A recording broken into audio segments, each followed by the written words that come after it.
Right breaking news to Kaleshwaram commission మళ్ళీ విచారణను మొదలుపెట్టింది. ఈసారి ఫీల్డ్ లెవెల్ ఇంజనీర్స్ ను ప్రశ్నించబోతోంది కమిషన్ సభ్యులు. ఇక వాళ్ళు సరైన సమాధానాలు చెప్పకపోవడంతో కమిషన్ చైర్మన్ ఘోష్ అసహనం వ్యక్తం చేశారు. వాళ్ళు చేసిన పనికి సంబంధించి ప్లేస్మెంట్ రికార్డ్స్ పై సంతకాలు తీసుకోవడమే కాకుండా రికార్డ్స్ ను సైతం కమిషన్ స్వాధీనం చేసుకుంది.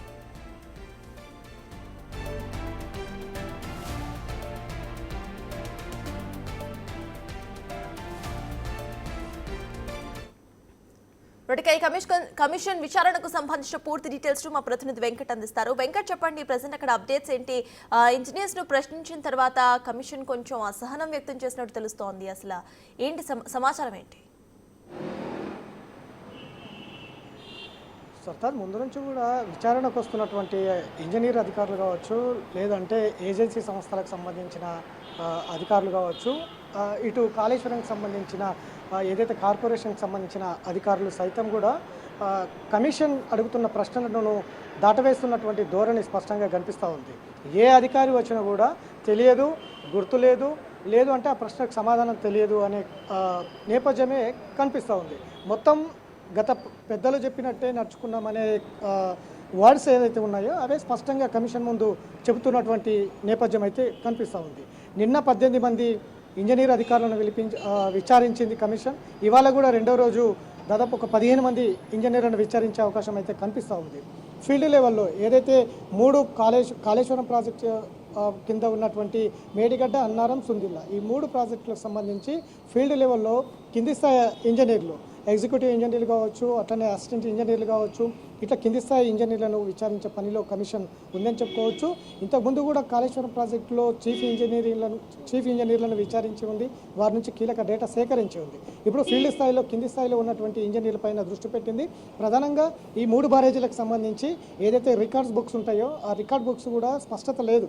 ఎక్కడ ఉన్నాయో రికార్డ్ బుక్స్, ఎప్పుడు ఏ సంవత్సరం కాళేశ్వరం ప్రాజెక్టు మొదలైంది, ఎప్పుడెప్పుడు ఎంతెంత ఖర్చు చేశారు, ఎప్పుడెప్పుడు ఫీల్డ్కు వెళ్ళారు అనే దాని మీద అధికారులకు సంబంధించిన ఫీల్డ్కు సంబంధించిన సమాచారం కూడా రికార్డ్ బుక్స్లో స్పష్టంగా లేదనేది కమిషన్ చెప్తా ఉంది.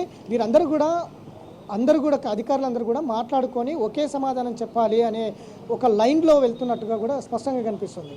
ఎప్పుడు కూడా ఆ కమిషన్ అడిగిన సమాధానాలకు కొంతనే సమాధానాలు చెప్తున్నారు. కొంతమంది మాత్రం కాళేశ్వరం ప్రాజెక్టు పూర్తయిన ఏడాది లోపలనే డ్యామేజ్ జరిగింది, ఆ డ్యామేజ్కి సంబంధించిన అంశాలన్నీ కూడా లేఖల ద్వారా పై అధికారులకు చెప్పినప్పటికీ ఎవరు పట్టించుకోలేదనేది కూడా అధికారులు చెప్తున్నటువంటి నేపథ్యం. ఇక బయటికి అంటే ఆఫ్ ద రికార్డ్ చెప్పినటువంటి నేపథ్యం కూడా ఉంది. పై అధికారులు అట్లనే గత ప్రభుత్వ పెద్దలు వీరందరూ చెప్పిన అంటే ఒక మాట తీరు, మాట మీదనే కాళేశ్వరం ప్రాజెక్టు నిర్మాణమైంది. అక్కడ రికార్డ్స్ కావచ్చు, లేకపోతే లెక్కలు కావచ్చు, ఇవన్నీ కూడా ఏది కూడా స్పష్టత లేదు. మీరు కట్టండి మేము చూసుకుంటామనే పద్ధతిలో ధోరణి మొత్తం కొనసాగింది కాళేశ్వరం ప్రాజెక్టు. కాబట్టి లొకేషన్ మార్పు కావచ్చు, లేకపోతే నిర్మాణం కావచ్చు, అట్లా ఏజెన్సీ సంస్థల నిర్లక్ష్యం కావచ్చు, ఇవన్నీ కూడా కాళేశ్వరం ప్రాజెక్టు కుంగిపోవడానికి ప్రధాన కారణం అయ్యాయనేది కూడా ముందు నుంచి అధికారులు చెప్తున్నటువంటి అధికారులను బట్టి స్పష్టంగా అర్థమవుతున్నటువంటి పరిస్థితులు ఉన్నాయి. కాబట్టి కమిషను ఈ అధికారులు చెప్పినటువంటి ఈ డేటా ఆధారంగా ఏ విధమైనటువంటి నివేదిక రెడీ చేస్తూ ఉంది అనేది కూడా తెలియాల్సి ఉంది.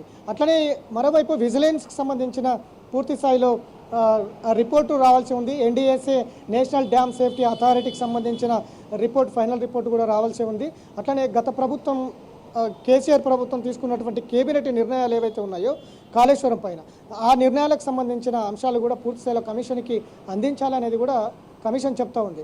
కాబట్టి ఇట్లా ప్రస్తుత ప్రభుత్వం దగ్గర ఎలాంటి ఆధారాలు ఉన్నాయి కాళేశ్వరంకి సంబంధించి అనేది కూడా పూర్తి స్థాయిలో రావాల్సి ఉంది. ఇట్లా ఒక్కొక్కరు స్టెప్ బై స్టెప్ కమిషన్ ముందుకు వెళ్తున్నటువంటి నేపథ్యం ఉంది. ఇట్లా ఇంజనీర్ అధికారులను విచారించిన తర్వాత బ్యూరోక్రాట్స్కి వెళ్ళే అవకాశం అయితే కనిపిస్తూ ఉంది. గతంలో చీఫ్ సెక్రటరీగా ఎవరైతే పనిచేస్తున్నారో ఇరిగేషన్, ఫైనాన్స్ సంబంధించి ఈ బ్యూరోక్రాట్స్ మీద కూడా దృష్టి పెట్టి ముందుకు వెళ్ళే అవకాశం అయితే కనిపిస్తూ ఉంది. బ్యూరోక్రాట్స్ తర్వాత ఎన్జిఓస్ను కూడా పిలిచి అభిప్రాయం సేకరించే పనిలో అయితే ఉంది అని చెప్పుకోవచ్చు. ఇవాళ మరో 15 మందిని విచారణ చేపట్టి డేటాను సేకరించే అవకాశం అయితే కనిపిస్తూ ఉంది. Right, thank you Venkat.